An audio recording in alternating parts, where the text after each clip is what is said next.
Դավոսում համաժողով էր եւ Հայաստանի կառավարությունից որևիցե մեկը ներկա չէր, որևէ ծրագիր չներկայացվեց, մինչդեռ շարունակաբար խոսում են ներդրումներ ներգրավելու մասին, ինչու է այդպես։ Ճիշտ ասած, ես այդ հարցին անցած անգամ էլ պատասխանեցի, մենք ամբողջովին հետևում ենք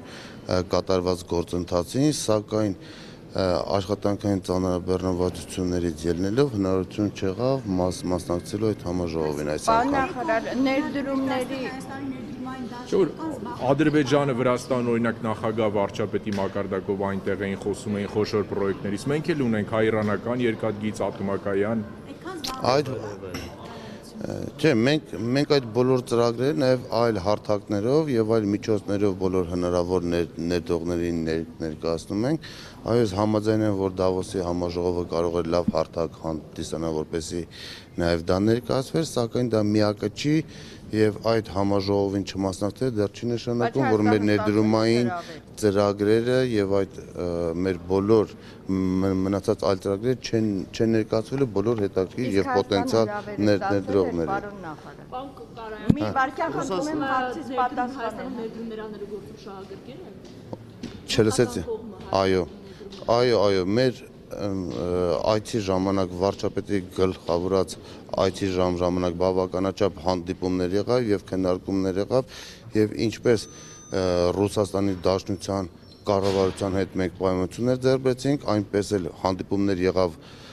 Ռուսաստանում հայաբնակ գործարարների հետ միասին եւ բոլորի կողմից մեծ ցանկություններ եղավ եւ նաեւ գրավոր իրենք ընդունեցին հայտարարություն, որ պատրաստական են եւ մոտ ժամանակներս արդեն այդ գործընթացը շատ ակտիվանա։ Այդ հիմնադրամը, ներդրումների հիմնադրամը երբ սկսի աշխատել։ Ժորժ ջան, հերթով տվեք, որ ես հարցը լսեմ։ Ներդրումների հիմնադրամը երբ սկսի աշխատել Մոսկովյան այդ պայմանավորվածության շրջանակներում, հա, եւ հիմնական ներդրումները որտեղից է ակնկալում, օրինակ որ ոլորտում կլինեն առաջին ներդրումները։ Մենք ներկայումս այսօր էլ կառավարության նիստից առաջ Հայաստանի Հանրապետության վարչապետի կողմից հնչեց հանձնարարություն մեր նախարարությանը, որպեսզի ակտիվ աշխատանքներ իրականացնենք մեր ռուսաստանյան գործընկերներից, որպեսզի այդ հիմնադրամը ստեղծվի, ըստ նախնական պայմանավորությունների, որ քննարկվեց Մոսկվա կատարած այցին շրջանակներում, այդ հիմնադրամի, այդ ֆոնդի հիմնական նպատակն է լինելու,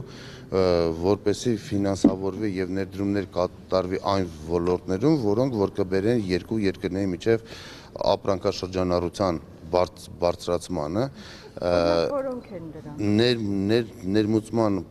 փոխարինմանը, արդյունաբերության կոոպերացիայի զարգացմանը, այդ թվում նաև արտահանման աճին։ Եվ երբ կստեղծվի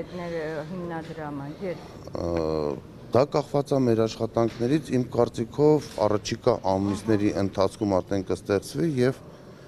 մենք դրա մասին լրացուցիչ կհայտնենք։ Հայաստանը Դավոսի հրավեր ստացել էր Դավոսից, պարոն նախարար։ Ներդրումներ բերելու համար գնալ, բանակցել, ինչու հենց Ռուսաստանից սկսեցիք եւ արդյոք ուրիշ երկրների ուղղությամբ տարվում է աշխատանք եւ որ երկրների։ Բոլոր երկրների հետ էլ աշխատանքները իրականացվում են, այս այցը դա պաշտոնական այց է Ռուսաստանի Դաշնություն եւ մենք նաեւ կիրառելով, օգտվելով այդ հանգամանքից, որ պաշտոնական այց կա, այդ այցի շրջանակում նաեւ բազմաթիվ քննարկումներ եղան,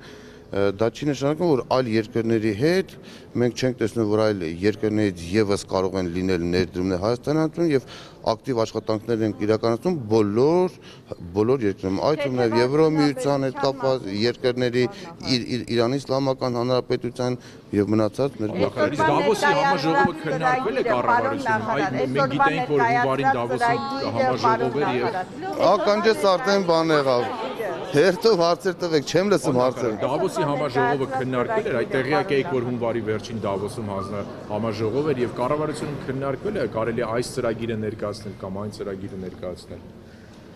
Ես Դավոսի մասով արդեն իսկ պատասխանեցի եւ ես զանում թե ինչու եք այդքան կենտրոնացել հենց Դավոսի համաժողովի շրջանակներում։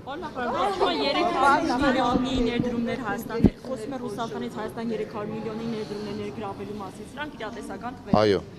առնվազն։ Այո, իմ կարծիքով ավելի շատ կլինի։ Ինչա՞։ Որ ծրագրերով են հետաքրքրված։ Հիմնականում կար հետաքրքրություն էներգետիկայի ոլորտում, վերականգնվող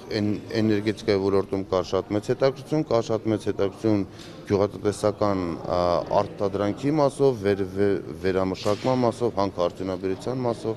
Կարելի ասել բոլոր այդ ոլորտներում էլ հետաքրքրություններ կան։ Այդ վարչապետն ասում էր, որ մինչև ապրիլի 3-ից մինչև ընտրություններ ոչ ոքի չի պլանավորում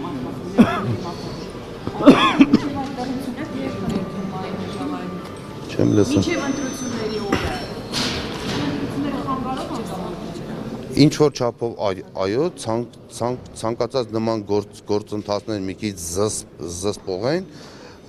սակայն ես կարող եմ ասել, որ այն աշխատանքները, որ մենք իրականացնում ենք եւ Հայաստանի Հանրապետությունում էլ այն կազմակերպությունները, որոնց հետ մենք այս վերջի ժամանակաշրջանում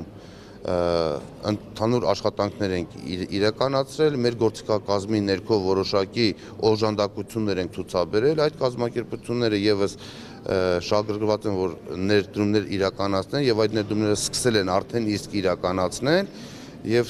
ինչպես տեղական, այնպես էլ օտարերկրյա ներդրումների մասով միայն այն կազմակերպությունների մասով, որոնց հետ մենք աշխատել ենք, մոտավորապես 500 միլիոն ԱՄՆ դոլարի ներդրումներ մենք արդեն իսկ ակնկալում ենք։ Միայն այդ կազմակերպությունների մասով։